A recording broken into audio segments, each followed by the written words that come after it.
Bonjour à vous, j'espère que vous allez bien. Alors, dans mon pep talk de ce mois-ci, je vais vous parler en réalité, vous partager 3 petits conseils pour apprivoiser le changement. Il faut que vous sachiez que depuis une couple d'années, mais encore évidemment beaucoup plus depuis la pandémie, je présente une formation d'environ 2h30. C'est vraiment une formation, c'est pas une conférence. Hein. Elle peut se faire en conférence aussi, mais qui s'appelle Apprivoiser le changement. Parce que le changement fait partie de nos vies, mais un petit peu plus depuis la pandémie. Alors évidemment, dans cette formation-là, je partage des dizaines de conseils et de suggestions pour apprendre à dédramatiser une situation et évidemment à accepter ces changements-là et même à ressortir gagnant. Donc, voici les 3 petits conseils. Premièrement, je vous invite à réfléchir à tous les changements que vous avez vécus dans les 10 ou 20 dernières années.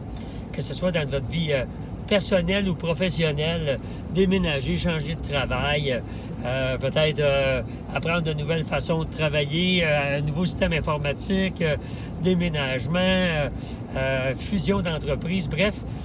Il y en a là-dedans qui ont été difficiles. Alors, le premier conseil est le suivant. Retourneriez-vous vraiment en arrière?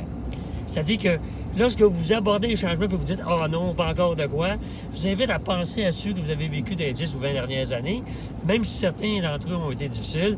Est-ce que vraiment vous retourneriez en arrière? Point de vue technologique ou quoi que ce soit, est-ce qu'on retournerait en arrière? La réponse est non. Et c'est pas vous dire que ce sera la même chose pour le prochain changement que vous allez vivre. Deuxième petit conseil, je vous suggère de découvrir votre pourquoi. Et si jamais il y a des dirigeants qui m'écoutent actuellement, lorsque vous dites à vos employés, bien, on doit changer le système informatique ou faire ça de telle façon à l'avenir, je vous invite à leur dire le pourquoi, la raison. Qu'est-ce qu'on va avoir au bout de ça, quand on dit souvent la lumière au bout du tunnel.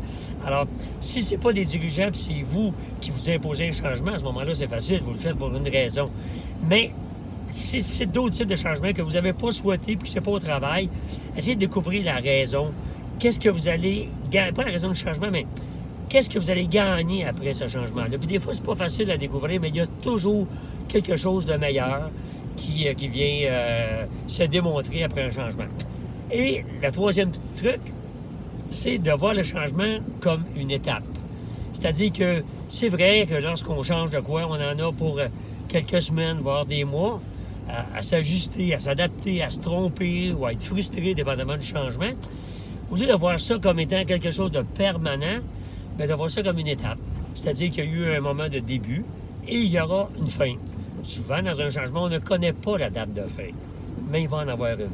Alors, c'est peut-être dans 2 mois, dans 2 ans, mais il va y avoir une fin. À partir du moment où on voit qu'à un moment donné, on va passer à autre chose, bien, on dirait que ça nous aide à continuer par passer au travers. Alors voilà, 3 petites astuces, réflexions tout à fait simples, mais qui permettent de traverser des changements qui nous guettent encore pour la prochaine année. Alors, je vous remercie beaucoup. N'hésitez pas à partager le pep talk et au plaisir de vous rencontrer en 2022 en personne. Salutations, bye-bye.